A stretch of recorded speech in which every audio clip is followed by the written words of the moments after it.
O Internacional segue no seu péssimo momento e na sua maior crise da temporada 2024. Um empate em 2-2 melancólico em um estádio Beira-Rio que mais uma vez não conseguiu empurrar o Internacional para esta vitória. E parece nem estar mais tão interessado assim em empurrar para as vitórias, e sim em cobrar o grupo de jogadores, o técnico Roger Machado e o departamento de futebol colorado encabeçado pelo presidente Alessandro Barcelos. Uma proximidade enorme da zona de rebaixamento.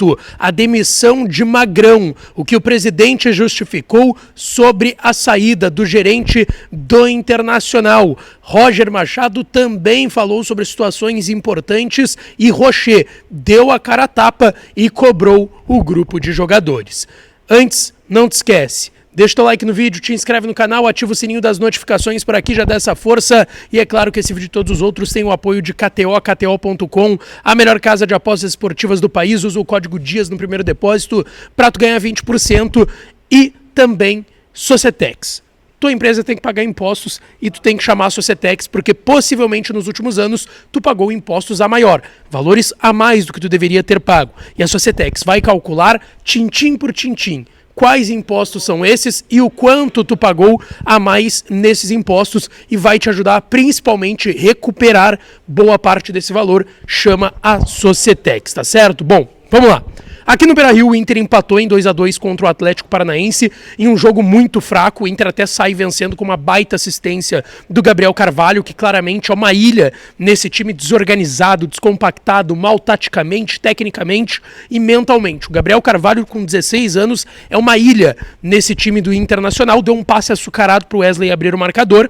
O Inter toma um empate no finalzinho do primeiro tempo e aí no segundo tempo o Canóbio fez o que quis com o Bernabé, lateral esquerdo do Internacional, conseguiu fazer o gol da virada, e aí, no apagar das luzes, em quase um dos últimos lances, num jogo que teve 6 minutos de acréscimos, o Wanderson conseguiu empatar e ficou no 2-2 a partida. O Inter é 15º com 22 pontos, um pontinho à frente do Corinthians, que é o primeiro dentro do Z4, o 17º na tabela de classificação.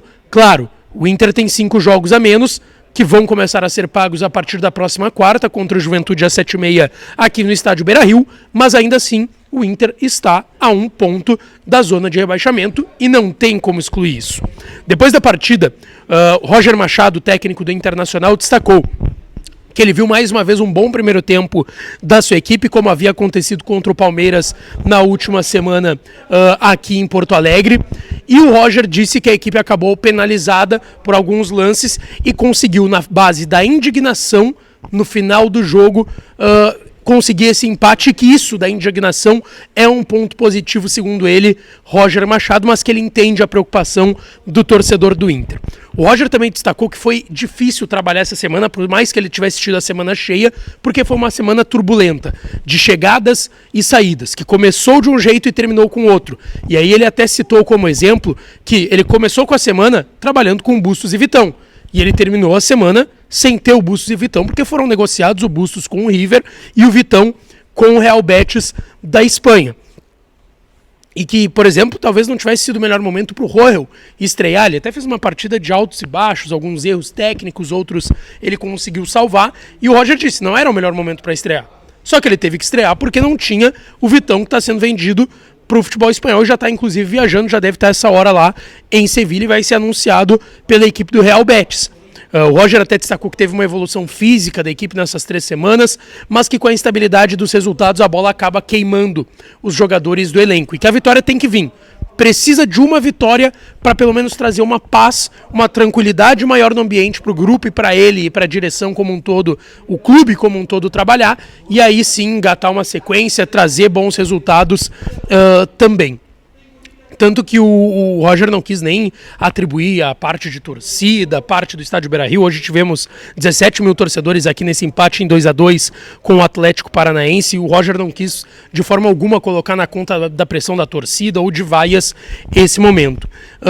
Ele explicou que ele tira o Igor Gomes no intervalo e coloca o Bruno Gomes de lateral direito, que é um volante de origem, mas que a gente até trouxe durante a semana, que havia treinado na lateral direita, porque o Igor Gomes sentiu. Então é mais uma preocupação para a sequência e para o jogo de quarta aqui no Beira-Rio contra o Juventude. Ele disse que o Bruno Tabata, que veio do Palmeiras, vai ser apresentado amanhã às 11 da manhã aqui no estádio Beira-Rio, deve ficar à disposição contra o Juventude na quarta-feira. Não vai ter o Bruno Henrique, que levou o terceiro amarelo, e deve ter o Fernando voltando do DM, pelo menos em algum período da partida. Mas o grande ponto das entrevistas aqui no estádio Beira-Rio foi a entrevista do presidente Alessandro Barcelos, e alguns minutos antes, 10, 15 minutos antes, eu recebi e até trouxe a informação nas minhas redes sociais. É importante que vocês sigam lá, @_ o Lucas Dias, no Twitter e no Instagram, tá? No Twitter é mais informativo e profissional, no Instagram nem tanto. Mas eu trouxe lá justamente a situação envolvendo o desligamento do Magrão, minutos antes do presidente começar a sua entrevista.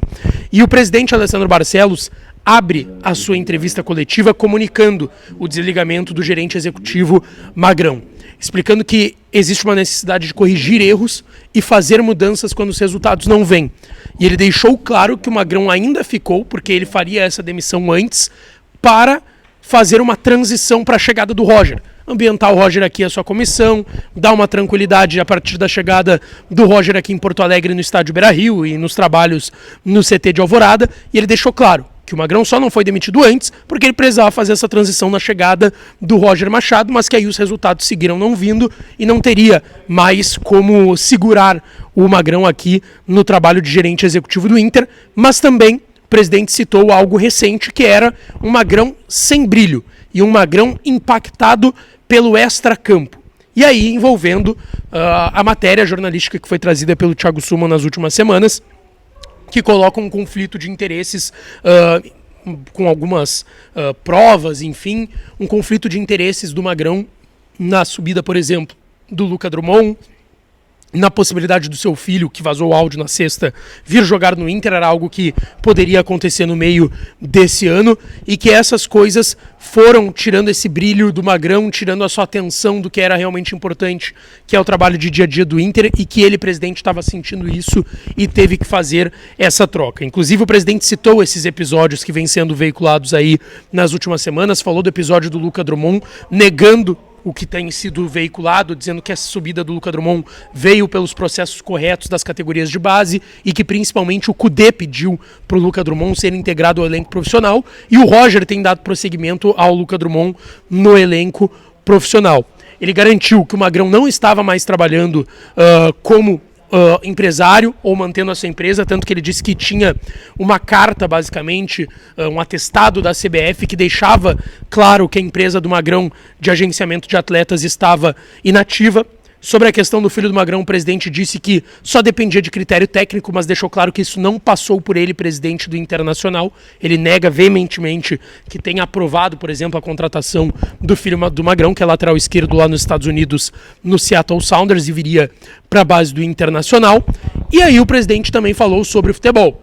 Tem que planejar. Se não der certo, corrigir os rumos. Isso foi uma frase do presidente Alessandro Barcelos aqui na sala de coletivas do Beira-Rio, dizendo que está vendo uma evolução no trabalho do Roger e que tinha mais chance de sucesso mudando do Cudê para o Roger do que se fosse mantendo o Cudê no cargo de técnico do Internacional.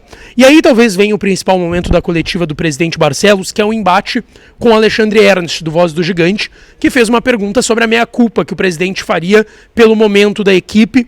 E no final dessa pergunta ele cita que muitos torcedores têm, e de fato, se tu vai observar redes sociais, que a gente sabe que para essa gestão é muito importante para muitos assuntos, muitos torcedores citam um estelionato eleitoral. E o Alexandre Ernst citou isso na sua pergunta. E o presidente ficou incomodado, acabou se exaltando, falando que o Alexandre Ernst estava procurando cliques, que ele falou de procurar clique, caça-like, enfim. O presidente não gostou da pergunta, se incomodou, e aí foi para um tom mais agressivo de embate com o Alexandre Ernst, que acabou também retrucando ali o presidente Alessandro Barcelos. Depois ele até pede desculpas para o Alexandre Ernst durante a sua resposta, dizendo que ele não teve a intenção de ofender o jornalista. E por fim o presidente disse que o Inter segue ativo no mercado, como ele vem dizendo há bastante tempo, só que agora o Inter tem cada vez menos tempo, porque a janela fecha no próximo dia 2 de setembro. No vestiário, a gente viu um abatimento, só 2 jogadores falaram aqui na zona mista, o Bruno Henrique e o Rocher. E o Rocher deu a cara a tapa, tá? Ele destacou que o momento não é bom, que até levantar, teve uma melhora no rendimento no último jogo, mas que ainda assim a equipe precisa ganhar mas que agora não adianta mais lamentar porque tem que continuar trabalhando, que é difícil, mas que a equipe vai sair dessa situação. O Rocher também disse que, sem dúvidas, existe uma preocupação com o rebaixamento, porque quando se faz as coisas bem e não vem resultado, todos ficam indignados e preocupados com isso. Então é algo que se fala aqui no bastidor e no vestiário do Internacional, apesar do Rocher ter elogiado muito a equipe em diversas oportunidades na sua entrevista aqui na Zona Mista do Beira-Rio. Sobre um ruído com a direção, o Rocher disse que está todo mundo fechado, tá? Que está trabalhando muito, a direção também está trabalhando muito, todos no clube estão trabalhando muito e que não é o momento de falar de racha ou de pensar num racha entre direção e grupo de jogadores, que ele sabe que tem se falado muito nessa possibilidade, mas que precisa de uma vitória para a equipe trabalhar de uma forma mais tranquila. E aí o Rocher fecha o que ele falou aqui na Zona Mista do Beira-Rio, dizendo que o grupo precisa assumir a responsabilidade, principalmente assumir a responsabilidade, e até sobre a debandada geral, as saídas, inúmeras saídas recentes do elenco, o Rocher disse que saberia que isso poderia acontecer por conta de um mercado que está ativo para todo mundo e os outros clubes vêm aqui e acabam buscando jogadores de qualidade do Internacional. E aí a frase que mais impacta do Rocher: a forma eu não sei, mas temos que ganhar. E isso é um resumo desse vestiário abaladíssimo do Internacional, todos os jogadores passando cabisbaixos, olhando para o chão. Amanhã tem a apresentação e vai ser assim até quarta-feira para o jogo contra o Juventude, que vem sendo o grande algoz do Inter nessa temporada 2024. Eliminou o Inter numa semifinal do Gauchão e na terceira fase da Copa do Brasil também. Tá certo, gente? Deixa o like no vídeo, te inscreve no canal, ativa as notificações que eu volto para falar mais do Colorado, tá certo? Um beijo, um abraço e até a próxima.